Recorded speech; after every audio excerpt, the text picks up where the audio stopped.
जैसे अभी श्रद्धेय स्वामी जी ने कहा, यो तपाईहरुको कहियोको मनमा पनि थियो होला कि जति पनि यहाँ जो कार्य सञ्चालित हुन्छ या भइरहेको छ त्यसको लागि यथायोग्य कार्यको लागि आफ्नो कार्यकर्ताहरूलाई प्राथमिकता दिने। तो त्यसको लागि भाई लवदेव जी और अपने अर्चना बहन जो है, क्योंकि अभी हामीले जो योजना छ जस्तो कृषि, जडीबुटी, ऑर्गेनिक फार्मिंग, त्यसको ट्रेनिंग, कल्टिवेशन प्रोग्राम तो सबै पनि सुरु गर्ने हो। तो जो सुदूर क्षेत्रका जिल्लाहरू छन् त्यस क्षेत्रमा पनि यानी दुई तरहका व्यक्ति हुन्छ। एक तो स्थानीय स्तर पर यदि काम शुरू भयो भने तिनीहरूले हेर्ने व्यवस्था, यानी कि जो अपने क्षेत्र में काम शुरू हो जाएगा तो देख सकते हैं। कई लोग ऐसे हैं तो काम भी कर लेंगे पर अपने गांव से, अपने एरिया से बाहर नहीं जा सकते हैं। कुछ ऐसे भी होंगे कि नहीं, कार्य के लिए कहीं पर भी सेवा का कार्य कहीं भी होगा तो वहाँ जा कर के देख लेंगे।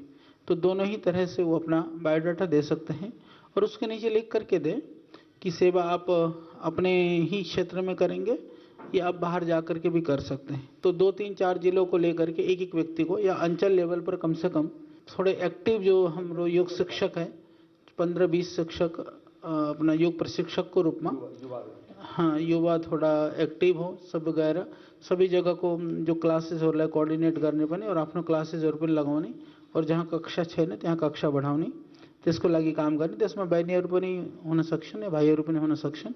त्यो चाहिँ नि एउटा अरु योजना।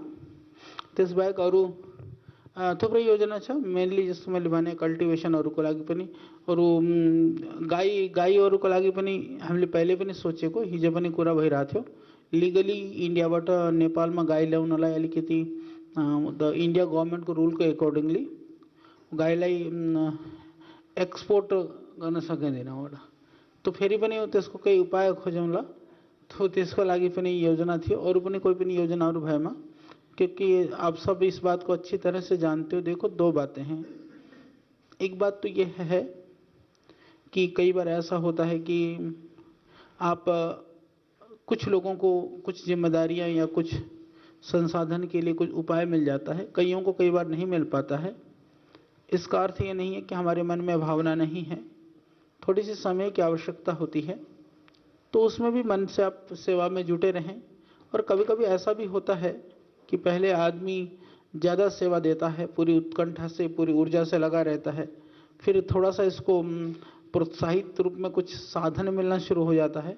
तो बिना साधन मिले तो ज़्यादा काम कर रहा होता है, साधन मिल जाता है तो फिर ढीला पड़ जाता है। तो ऐसा भी ना हो, क्योंकि साधन इसलिए उपलब्ध कराया जाता है कि जो आप काम कर रहे हो, आपकी काम की जो गति है वो कई गुनी हो जानी चाहिए। काम को बढ़ाने के लिए है, आपको और शिथिल होने के लिए नहीं है। और कभी कभी ऐसा भी हो जाता है कि थोड़ा साधन मिलने से जो आप जितना कठिन तपस्या से आप चीज़ों को खड़ा कर रहे होते हो वो कम हो जाता है। हमारे यहाँ कई पतंजलि योगपीठ भी बन चुके हैं, छोटे छोटे बने हो चाहे। हाँ जी लवदेव जी, कितने बन गए छोटे छोटे जो बनाए अपने आप में? जैसे एक तो ये हमारा ये बैठा है गोबरिन, करीब 20 के आसपास हाँ जी अपना बना रखे सब जगह। जैसे गोविंद जी को एउटा छ वहाँ दांग में कहाँ गए? अच्छा, जहाँ जहाँ पतंजलि योगपीठ को नाम में कोई पनि सानो हॉल आश्रम जो पनि छ एक बार विनोद जाति जाना 3 सेट खड़े हो जाना तो एक बार ये सब बना रखे।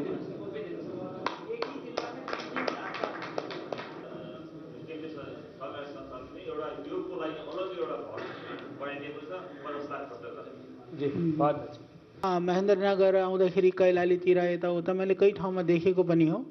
त्यही भएर मैले श्रद्धेय स्वामीजीलाई याद दिलाउनको लागि, महाराज जी ऐसे छोटे छोटे हॉल बना के इंडिया में तो नहीं कर रहे हैं लोग, यहीं कर रहे हैं, तो इनका ज़्यादा धन्यवाद करो आप। ये बताओ कि कम से कम यदि एउटा सानो संस्था बनाउनको लागि आर्थिक रूपमा कम से कम कति सहयोग भएमा त्यहाँ एउटा ढाँचा, किन कसैले देखो जमिन त कहीं तपाईहरुले जो परिश्रम गरेर गरेको मलाई थाहा छ। 50 रुपैयाँ, 100 रुपैयाँ, 1000 रुपैयाँ, 2000, 5000 रुपैयाँ व्यक्तिहरुसित इकट्ठा गरेर गरेको, त्यो काम गरेको विश्वासले अरूहरूले विश्वास गरेर त्यो गरेको हो। यदि जग्गा जमिन वगैरह त कहीं दिन पनि थुप्रै तयार हुन्छ, पर ढाँचा तयार गर्नको लागि चाहिँ एउटा टिन सेड हल नै जस्तो वर्षाहरुमा जे कम से कम बारिश ना बहुत सिंपल सेंट करा रहा और अलिकति यताउताबाट इकट्ठा गरेमा तो पतञ्जलिबाट संस्थानबाट कति भएमा कम से कम तपाईहरुलाई चाहिँ नि सहयोग हुन्छ। एक मुस्त राशि जसमा लो जसले पनि त्यहाँ हल बनाउनु कम से कम हल यति तो ठुलो भओस् कि कम से कम कितने लोग आ जाएं उसमें 100 आदमी कम से कम योग कर सकें और थोड़ी सी आगे से देखने में थोड़ी सी फ्रंट का थोड़ा एलिवेशन टाइप भी नहीं बना रहा तो कति सहयोग होनाले काम चल्छ। यदि नेपाली 20 लाख रुपया भाव बनी तो काम हुन्छ नि। अच्छा अब सुनो 10 लाख रुपया संस्थाबाट श्रद्धेय स्वामीजीले दिने जति बनाउनु 10 लाख वहाँ इकट्ठा गर्न पर्यो। ठीक छ। और सुन्नु और जो गाउँ सुदूर क्षेत्रमा छ त्यहाँ चाहिँ नि 15 हामीले दिने 5 तपाईहरुले इकट्ठा गर्नु। ठीक तो कम से कम स्थानीय व्यक्तिहरूलाई पनि तो थाहा होस् न कि हाम्रो कन्ट्रिब्युसन भनेर। तो नेपाली 20 लाख रुपया जो यहाँ को सरी तो 20 लाख रुपयामा हामीले जो अलिकति शहर जस्तो मलाई यता भएको ठाउँमा तो कम से कम हामीले 50% 75% थोड़ा गांव क्षेत्र में जहाँ सेंसेना क्षेत्र छन। तो अब ये है कि अब आप लोग देख लो साल भर के अंदर महाराज जी को इतने संस्था खड़ी कर दो नेपाल के गांव में कि जितने भी करोगे आप कहोगे कि 100 खड़ा कर देंगे तो 100 का कितना होगा 10 करोड़ रुपए हम कर देंगे। ठीक है तो 10 लाख रुपए साल तो नहीं 1 करोड़ कितना हो गया 100 का 10 करोड़ हो गया ना। तो 10 करोड़ रुपए मैं महाराज जी संग अगर निवेदन कर दीछु। ठीक तो ये नेपाल को कुना में पूरा योग सेंटर और जहाँ ठीक सित योग सेंटर खोलेर त्यहाँ काम होना क्लास होना शुरू गर्छ त्यहाँबाट फेरि पछि हामीले अरु योजना बनाउने त्यसमा फेरि अरु बढाउने योजना पनि गर्ने। विशेष कुरा के भनी कि जहाँ पनि तो योग संस्थान बनाउने हो नि त्यहाँ रेगुलर दैनिक योग कक्षा चल्न सकोस्।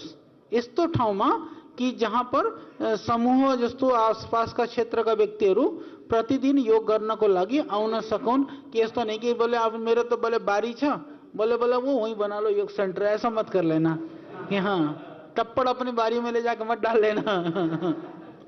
तो वो जगह चाहिए और उसमें ऐसा भी कर लेना स्थानीय स्तर में सबै योग शिक्षकहरूलाई साथ सहयोग लिएर मान्नु कि जगह 3-4 ठाउँमा कसैलाई दिनको लागि तयार हुन्छ भने उनमा सबभन्दा जो उपयुक्त छ त्यसलाई प्रथम नम्बर 1 फिर अर्को छ भने नम्बर 2 अर्को छ भने नम्बर 3 यसरी गरेर गराउनु। त्यसले जो 100 को लगभग जो संस्थान बनाउने हो फर्स्ट प्रायोरिटीमा तो राम्रो खालको जग्गामा गर्ने और त्यसमा यो पनि हेर्नु जग्गा पनि अलिकति जति ठुलो भओस् या जति राम्रो भओस् त्यसरी प्राथमिकता दिएर त्यो लिस्ट बनाएर गराउने गर्नु। फिर हम एक प्रयास करेंगे न तो म 1-2 साल पछि महाराज जी सँग विदा भएर रिटायरमेन्ट लिएर म सबै योग सेन्टरमा घुम्छु फेरि। किन भन्दा तो जो पैसा जानी ने तो पतंजलि योगपीठबाट जानी हो तो पतंजलि योगपीठ को अकाउंट में त्यसको आय व्यय चाहिँ त्यसमा खर्चमा आओस् त्यसको लागि संस्थानको नाम भएपछि किन भन्दा अगाडि सुरक्षित राख्नको लागि पनि सञ्चालनको लागि स्थानीय समितिले सञ्चालन गर्ने ओनरशिपको रूपमा संस्थाको रहने। तो वहाँ कमेटी तो बनाउनु सञ्चालनको लागि तो स्थानीय स्तर पर नहीं संचालित गर्ने सब मिलेर। जो आचार्य श्री ने बताया इसकी जो लीगलिटीज है यहाँ एक ही जैसी अभी हमारे भारत में तो अलग अलग स्टेट के अलग अलग कानून है कि गांव की जमीन किस में दे सकता है किसी में नहीं दे सकता है, कोई गांव वाला ही दे सकता है। फिर लीज का अलग तरह का यहाँ के भी जो लीगलिटीज है उसका एक आपको फॉर्मेट बना करके वो पतंजलि योगपीठ के मुख्यालय से यहाँ से मिल जाएगा काठमांडू से, तो उसके अकॉर्डिंग सब कर लेना। इसमें आपको सारे प्रश्नों का समाधान हो जाएगा। और इसमें जैसे कोई धार्मिक संस्था है कोई गांव वाले हैं उसमें जो सात्विक लोग हैं उनको अपने समिति में भी रखो। क्या ये तो सबकी भागीदारी से अच्छा काम होना है। तो ये पूरे देश में एक बहुत बड़ी आध्यात्मिक जागृति इसके माध्यम से आएगी। कहीं बड़ी जगह होगी तो उसमें बड़ी जड़ी बूटियों की खेती हो जाएगी, कहीं और ज्यादा अच्छी जगह होगी, कहीं जैसे 50 रोपनी बता रहे थे कहीं 100 रोपनी होगी तो वहां गौशाला बन जाएगी, कहीं और बड़ी जगह होगी तो वहां पर आचार्य कुलम भी उसके साथ बन जाएगा। इस तरह की चीजें हो जाएंगी। दूसरी बात, यहां और भारत में हमने एक लक्ष्य बनाया कि हमें यदि आज संगठन की बैठक में उसी की चर्चा करने लगे कि पतंजलि को आगे क्या क्या करना है तो इसी में घंटा भर लग जाएगा, लेकिन अभी हम सूत्र रूप में कुछ बातें कह रहे हैं। एक तो हम आचार्य कोटि के, जैसे श्रद्धेय आचार्य जी आचार्य हैं, हम भी आचार्य ही हैं। ये तो बाद में लाल कपड़ा पहन लिया इसलिए स्वामी बोल दिया, अभी इनको आचार्य जी बोलते रहते हैं, इनको भी पहना देंगे थोड़े दिनों में, तो फिर स्वामी बालकृष्ण जी बोलने लग जाएंगे। ये कोई फर्क नहीं होता है, ये तो एक खाली वस्त्र का फर्क है। तो हमने बोला कि पतंजलि का उत्तराधिकारी कोई व्यापारी नहीं होगा, पतंजलि का उत्तराधिकारी भी कोई योगी, सन्यासी, विद्वान, आचार्य, तपस्वी ही होगा। तो फिर तो ये जो इतना बड़ा कार्य है भारत में, नेपाल में और पूरी दुनिया में भी फैलेगा, हम लोग कम से कम अभी 50 साल तक और ऐसे ही काम करने वाले हैं। और अभी तक तो हमारे पास आधार छोटा था, फिर बड़ा हुआ, फिर और बड़ा हुआ। अब आने वाले 50 वर्षों में देश नहीं पूरी दुनिया योगमय बनेगी, पूरी दुनिया में अध्यात्म का डंका बजेगा। स्पिरिचुअल वर्ल्ड एक बहुत बड़ा शब्द है, आध्यात्मिक विश्व का निर्माण, यह हमारा लक्ष्य है बड़े रूप में कहा जाए तो उसमें भारत से हमारे पास में सैकड़ों भाई बहन हैं। जैसे यहां हमारी जैसे 2 बेटियां सेवाव्रती के रूप में यहां सेवा कर रही हैं, ऐसे हरिद्वार में हमारे पास में 300 के करीब भाई हैं, 100 के करीब बहनें, बाकी तो आने जाने वाले तो फिर सैकड़ों होते हैं। तो नेपाल से भी तो कोई 5-10 और आचार्य बालकृष्ण दो, 5-10 ऐसी बहनें दो, 25-50 से शुरू तो करो। मैंने सुना है भारत में, गुजरात में और इधर नेपाल में भी थोड़ा बच्चों के प्रति माया बहुत होती है। माया माने मोह, मोह माने आसक्ति। आचार्य जी कहते हैं नेपाली लोग नहीं करते, फिर देते क्यों नहीं अपने बच्चे? तो यहां बौद्ध होने के लिए तो दे देते हैं। मैंने देखा बौद्ध साधु बन जाते हैं। हमारे बैठे हैं भाई, जो है क्या नाम है, ना बाबू का जी, इनसे पूछो। अपने थोड़ी दिए उसने, अपने वाले नहीं दिए, लेकिन ज्यादातर लोग दे देते हैं। ये हमको दे देगा, क्या दिक्कत है? तो बौद्ध परंपरा में ऐसा धर्म के लिए अपने संतान को देना बहुत गौरव अनुभव करते हैं। सुन लो जवानों, जिनके अभी नए नए बच्चे हैं, जो बड़े हो चुके हैं पूरे खुद ही आ जाना, और जो बुजुर्ग हो चुके हैं वो तो आ ही चुके हैं हमारे पास। ये सेवा संन्यास है आपका। जिनकी उम्र 60 साल की हो चुकी है, 4 वर्णाश्रम धर्म बोलते हैं ना, भारत हो या नेपाल हो, ब्रह्मचर्य, गृहस्थ, वानप्रस्थ, संन्यास। तो प्राचीन काल में तो वानप्रस्थ लेते थे तो पेड़ के नीचे तप करते थे, और सन्यासी होते तो बहुत तप करते थे, सेवा करते थे, 3 दिन से ज्यादा एक जगह रुकते नहीं थे, यायावर होकर के पूरे धर्म का, भक्ति का, अध्यात्म का प्रचार करते थे, और पूरे देश दुनिया में सात्विकता, आध्यात्मिकता उसको बना के रखते थे। तो आप लोग जो 60 साल के हो गए हो, ये हो गया आपका अब सेवा संन्यास। क्या हो गया सबका? चलो इनके लिए जोरदार ताली बजाओ जिनकी 50-60 की उम्र हो गई है। ये हो गया है सेवा संन्यास। उपेंद्र भाई भी बजा रहे, ये भी होने वाले अभी सेवा संन्यास। ये संजय बैठा है, ये भी सेवा संन्यासी है, और ये इधर बैठा है, ये भी सेवा संन्यास है, लवदेव। और ये मेरे पीछे बैठा है शालिग्राम, ये भी सेवा संन्यासी है। सेवा संन्यास माने अब हमारा ये भगवे कपड़े पहनना ये बहुत बड़ा काम है। ये भगवा कपड़ा उन्हीं को पहनना चाहिए जिनको वेद शास्त्र का बोध है, जिसको बहुत एक बड़ी तपस्या की है, करना पड़ता है, कम से कम 5-10 वर्ष तपस्या करना पड़ता है इसके लिए। तो ये भगवे कपड़े वाला या आचार्य जी वाला हम लोग जो इस लाइन पे है, ये तो किसी को ले ले तो बहुत अच्छी बात है। बाकी सेवा संन्यास सबको लेना है। क्या लेना है?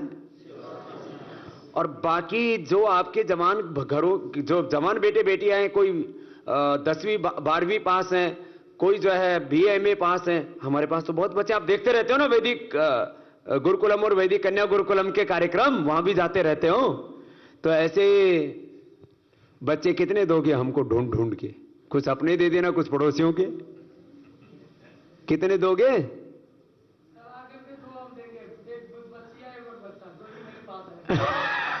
ये तो बोले। अच्छा, कितने ऐसे हैं जो खुद के या औरों के ऐसे बच्चे हमको इस बड़े काम के लिए दे सकते हैं? वो हाथ उठाना। तो आने 20-25 आने की संभावना है। ये देना हमको अगले रामनवमी पर लेते हैं हम, ठीक है ना? रामनवमी तक तैयार कर लेना।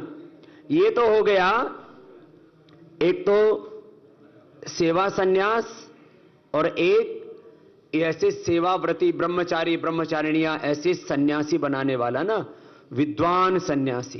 कैसा सन्यासी? विद्वान सन्यासी। बहुत डरते हैं यहां, अरे हमारा बच्चा सन्यासी हो जाएगा, बैरागी हो जाएगा।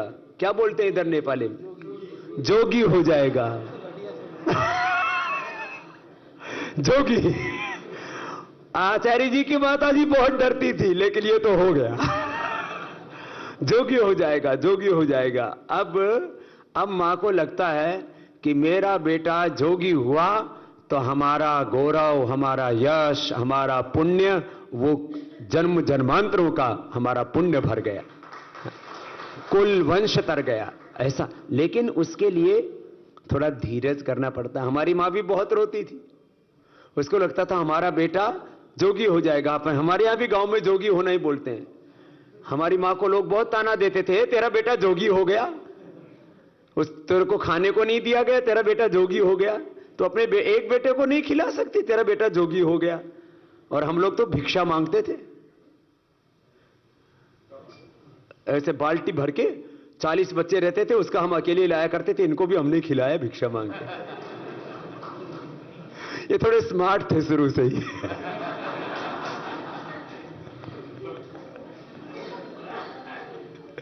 तो जो है, तुम लोगों को आपस में बात करते तो बड़ा मजा आता है। हाँ, कि हमको भी कुछ अंदर की बात पता लगी। अब इधर पहली बार नेपाल में आए तो हमको पीछे छोड़ के आगे गाड़ी में भाग चले गए। फिर हमको बहुत देर में कोई दूसरी बस बुस पकड़ के पहुंचे। मेरे कहा भाई हमको तो ये भी नहीं पता कहां जाना, और किराए का पैसा भी नहीं। तो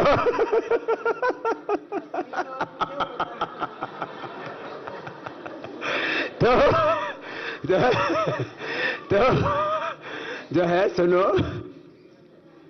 ऐसे वो तो विद्वान ब्रह्मचारी तपस्वी सन्यासी बनाना। फिर पूर्णकाली कार्यकर्ता बनाना। जैसे आप में से ये पूर्णकाली कार्यकर्ता हैं, ये जितने भी मंच पे बैठे हैं ये सब पूर्णकाली कार्यकर्ता हैं। आप में से भी बहुत से पूर्णकाली कार्यकर्ता हैं। फिर अंशकाली कार्यकर्ता बनाना, ऐसी बड़ी योजना है। फिर इसमें एक खास बात देखो, एक खास बात, कुछ कार्यकर्ता देखो, सबके प्रति सद्भावना और संगठन के प्रति पूर्ण दृढ़ता, पूर्ण कट्टरता। कोई भी बहुत से संगठन है, कभी आवश्यकता पड़े तो हम, जैसे कोई बड़ा आयोजन हुआ, किसी ने हमको बोला कि जी हमारे यहां थोड़ी सेवा दे दो, तो दे दिया। लेकिन आप जैसे एक माता पिता की औलाद, एक माता पिता की औलाद होते हैं, ऐसे नहीं कि बाप कोई भी हो गया, मां कोई भी हो गया, ऐसा थोड़ी होता है। ऐसे ही जैसे संसार में एक माता पिता की आप औलाद होते हैं, गृहस्थ में एक आपका पति होता है, एक आपकी पत्नी होती है, ऐसे ही आध्यात्मिक जीवन में आपको सेवा के जितने भी काम कर रहे हैं, जितने भी संस्था, कोई भी महापुरुष काम कर रहे हैं, सबके प्रति सद्भावना रखनी है।